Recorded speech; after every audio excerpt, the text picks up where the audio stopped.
दोस्तों next scene में हम देखते हैं कि होसेंग और लाली बाथरूम के अंदर अपने में बहुत ज़्यादा बिजी होते हैं। उन्हें दुनिया की कोई खबर नहीं होती है। तभी बाथरूम के बाहर दो लड़कियों की आवाज़ आती है। वे दोनों किसी कॉन्सर्ट के बारे में बात कर रही होती है, जिसमें से एक लड़की बोलती है कि तुम्हें चले जाना चाहिए था कॉन्सर्ट में, क्योंकि टिकट बहुत ज़्यादा महंगा होगा। इधर होसेंग और लाली अभी भी अपने में बहुत ज़्यादा लगे होते हैं। तभी बाथरूम से चीखने चिल्लाने की आवाज़ आती है और दोनों लड़कियां पीछे मुड़कर देखती हैं कि कहां से आवाज़ आ रही है। वे दोनों लड़कियां एक एक बाथरूम में कान लगाकर सुनती हैं कि आवाज़ कहां से आ रही है। तभी एक गर्ल्स वॉशरूम से होसेंग की आवाज़ आती है और उसको पता चल जाता है कि अंदर कुछ तो अजीब हो रहा है। वे दोनों पता करने का सोचती है कि आखिर अंदर क्या चल रहा है। उसमें से एक लड़की ऊपर बाथरूम से झांक कर देखती है। तभी वह लाली और होसेंग को उस पोजीशन में देखकर हैरान रह जाती है और उसका मुंह खुला का खुला रह जाता है। इधर सीन चेंज होता है, जहां हम देखते हैं कि होसेंग की पड़ोसन सर दर्द से काफ़ी ज़्यादा परेशान होती है और अपने बेड पर लेटी होती है। उसे कार से आते वक्त जो कॉल आया था उसी के बारे में सोच रही होती है। हमें नेक्स्ट डे का सीन दिखाया जाता है, जहां हम देखते हैं कि होसेंग अपने घर पर बिस्तर पर लेटा होता है और उसके दिमाग में कुछ दिन पहले और एक जो इंसिडेंट हुआ उसके बारे में सोच रहा होता है कि कैसे लाली ट्रेन में ही होसेंग के मना करने के बाद भी उसके पैंट को खोलती है और वहाँ किस करना शुरू कर दिया है। तभी ट्रेन का दरवाज़ा अचानक ओपन हो जाता है और होसेंग की पड़ोसन यह सब देख लेती है। इधर लाली अभी भी अपने काम में मगन होती है। उसके पड़ोसन ये सब देखकर उसका सिटी पिटी गुल हो जाता है। होसेंग बोलता है कि ऐसा कुछ भी नहीं है, मैं तुम्हें एक्सप्लेन करता हूँ। नेक्स्ट सीन में हम देखते हैं कि होसेंग डोंगसिक को मैसेज करता है और बोलता है कि भाई तू जहाँ पे भी है क्या तू मेरे घर आ सकता है। जब डोंगसिक घर में आता है तो वह अपने फ्रेंड को सब कुछ बता देता है कि उसके साथ क्या क्या हुआ ये 2-4 दिनों में, पर उसके फ्रेंड को बिल्कुल भी यकीन नहीं होता है और वो बोलता है कि यार तू सेक्स स्टोरीज देखना बंद कर दे। आगे हम नेक्स्ट सीन में देखते हैं, जहां होसेंग बोलता है कि भाई तुझे मेरे बातों पे यकीन करना होगा, अभी तक मैंने जो कुछ भी बताया वो सब सच था। उस दिन बाथरूम से निकलने के बाद हम दोनों कैफ़े में जाके बैठे थे, जहाँ मुझे उसका नाम पता चला। उसका नाम हेयून है। जहाँ वो बोल रही थी कि मैं उस टाइप की लड़की नहीं हूँ कि किसी स्ट्रेंजर के साथ ये सब करूँ। और आगे बोलते हैं कि जब ट्रेन में मेरा बॉडी तुमसे टच हुआ था तो मुझे अजीब सा सेंसेशन हुआ था, जहाँ इसे मैं अजीब सा कहूँ या गुड सेंसेशन पता नहीं, पर उसके बाद से ही मेरा मूड तुम्हारे लिए चेंज हो गया और मैं खुद को रोक नहीं सकी। तब होसेंग को याद आता है कि कैसे दुकान में वो पहलवान भी उसका हाथ टच होने की वजह से एक भीगी बिल्ली जैसा बर्ताव करने लग गया था। फिर आगे सीन प्रेजेंट में आता है, जहाँ होसेंग डोंगसिक को बता रहा होता है कि ये सब अजीबोगरीब हादसे उस प्रोडक्ट की वजह से हो रहा है जो उसने जोही से लिया था। पर अभी भी डोंगसिक को इसके बातों पर बिल्कुल भी यकीन नहीं होता है। फिर होसेंग बोलता है अगर भाई तुझे यकीन नहीं हो रहा है तो मैं टेस्ट करके देखता हूँ तेरे पे। फिर होसेंग डोंगसिक को जोरदार वाला थप्पड़ लगाता है। उसका हाथ टच होते ही डोंगसिक को कुछ हो जाता है। थप्पड़ के बाद भी वह गुस्सा नहीं होता, बल्कि एक अलग तरीके का एहसास हो जाता है उसे। उसके बाद डोंगसिक को थोड़ा थोड़ा यकीन हो जाता है, पर अब भी पूरी तरह से यकीन करना उसके लिए मुश्किल था। फिर डोंगसिक पूछता है कि उस लाल बाल वाली लड़की के साथ क्या हुआ। होसेंग बोलता है कि उसने मुझे अपना नंबर एक्सचेंज किया है और मेरे साथ टच में रहना चाहती है। तब जाके डोंगसिक बोलता है कि भाई तेरे पास तो बहुत कमाल का पावर है, तुझे इसे किसी और पर आजमाना चाहिए। होसेंग बोलता है तेरे पे तो ट्राई किया, फिर इसे और किस पर आजमाएं।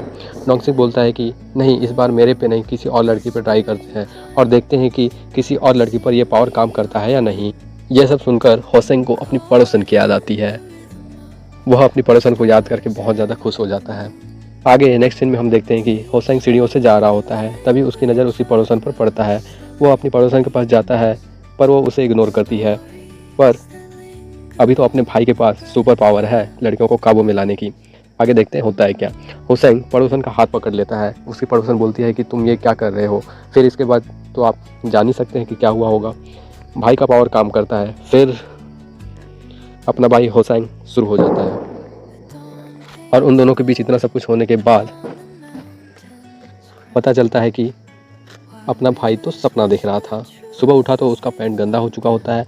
होसेंग बाथरूम में जाता है, अपना पैंट धोते धोते सोचता है कि अगर मैं उसका हाथ पकड़ूंगा तो क्या सच में यह काम करेगा या नहीं करेगा।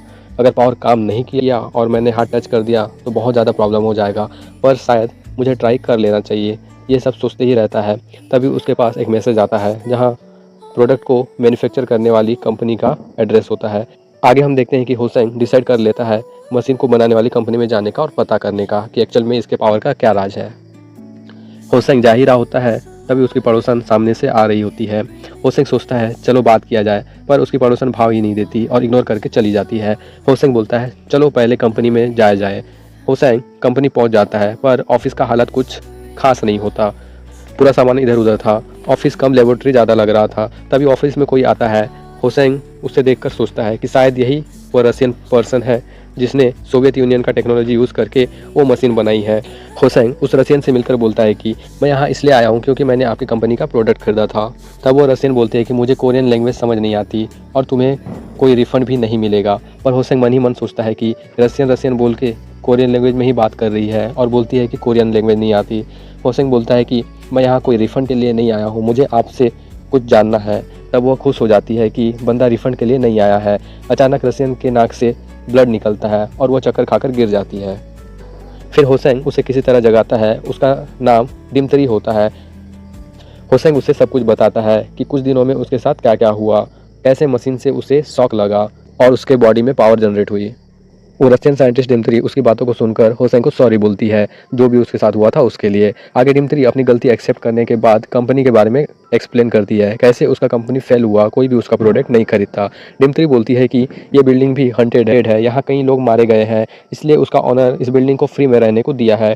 डिमित्री बता ही रही होती है कि होसेंग बोलता है कि मैंने आपको पहले भी कहीं देखा है। डिमित्री बोलती है कि हाँ शायद तुमने मुझे टीवी पर देखा होगा, मैं एक साइंस चैनल पर आती हूँ। आगे डिमित्री बोलती है कि कब से मैं ही बात कर रही हूँ, तुम भी कुछ बोलो। क्या ये वाकई ट्रू है कि तुमने इस मशीन की वजह से पावर आ गया है और तुमने एक स्ट्रेंजर के साथ सेक्स किया? होसेंग बोलता है कि हाँ ये सब सच है, जब से मुझे मशीन से शॉक लगी है तब से मेरे अंदर पावर जनरेट हुई है या फिर मेरे बॉडी को कुछ हो गया है। डिमित्री सच जानने के लिए होसेंग का हाथ टच करती है और उसे भी उस पावर का एहसास होता है। वो भी कुछ पल के लिए मदहोश हो जाती है और जो उसे फील हुआ उस डिस्कवरी के लिए खुद को कॉन्ग्रेचुलेट करती है। उसे लगता है कि अगर यह सच में काम करेगा तो वह अपने क्रिटिकल सिचुएशन से बाहर निकल जाएगी। डिमित्री आगे बोलती है कि मैं तुम्हारे इस पावर का पता लगाऊंगी, पर इसके लिए मुझे तुम्हारा ब्लड सैंपल चाहिए होगा। होसेंग थोड़ा घबरा जाता है और बोलता है तुम साइंटिस्ट हो, डॉक्टर नहीं। डिमित्री बोलती है तुम्हारे लिए यह सब इंपॉर्टेंट नहीं है, अगर तुम्हें जानना है कि तुम्हारे अंदर कौन सी पावर है और मैं तुम्हारे लिए उस पावर को डिस्कवर करूँ तो बोलो क्या करना है। होसेंग एक पल के लिए अपने पावर की वजह से जो कांड हुआ था वो सब याद करता है। होसेंग जोर से बोलता है कि हाँ मुझे जानना है, प्लीज़ मेरी हेल्प करो। डिमित्री आगे बोलती है ओके मैं तुम्हारी हेल्प करूँगी, पर तुम्हें इस एक्सपेरिमेंट के बारे में किसी को नहीं बताना है वरना तुम्हें गवर्नमेंट टेस्ट करने के लिए ले जाएगी। Got it? और बोलती है कि सबसे पहले मुझे अपना ब्लड सैंपल दो जिसका रिजल्ट तुम्हें एक हफ्ते के बाद पता चलेगा और हाँ तुम्हें तब तक खुद पर टेस्ट करते रहना होगा। होसेंग बोलता है टेस्ट? कैसा टेस्ट? डिमित्री बोलती है सेक्स। डिमित्री आगे बोलती है कि मुझे जानना है ये पावर सभी लेडीज़ के लिए काम करता है या सिर्फ स्पेशल पीपल के। आगे सीन चेंज होता है जहाँ होसेंग सोचते हुए जा रहा होता है कि किसी को भी मैं कैसे पूछूं कि मुझे तुम्हारे साथ टेस्ट करना है, पर वो रशियन साइंटिस्ट डिमित्री और डोंगसिक ने भी टेस्ट के लिए बोला है। तभी डोंगसिक का कॉल आता है। वो बोलता है कि मैंने जोही को एक्स मॉल में देखा है। जोही वही होती है जिसने होसेंग को डिवाइस बेचा था। तभी होसेंग का पारा चढ़ जाता है, वह तेज़ी से मॉल की तरफ दौड़ता है क्योंकि वह उसे सबक सिखाना चाहता था, पर जोही के अट्रैक्टिव फेस को इमेजिन करता है और सोचता है कि शायद मुझे इसी के ऊपर ही टेस्ट कर लेना चाहिए। यहाँ से एपिसोड खत्म होता है। आगे हम जानेंगे कि क्या होसेंग का पावर जोही पर काम करेगा और ब्लड सैंपल से उस पावर के बारे में कुछ पता चलेगा या नहीं चलेगा। तो जानने के लिए बने रहिए हमारे साथ और चैनल को सब्सक्राइब कीजिए। Thank you.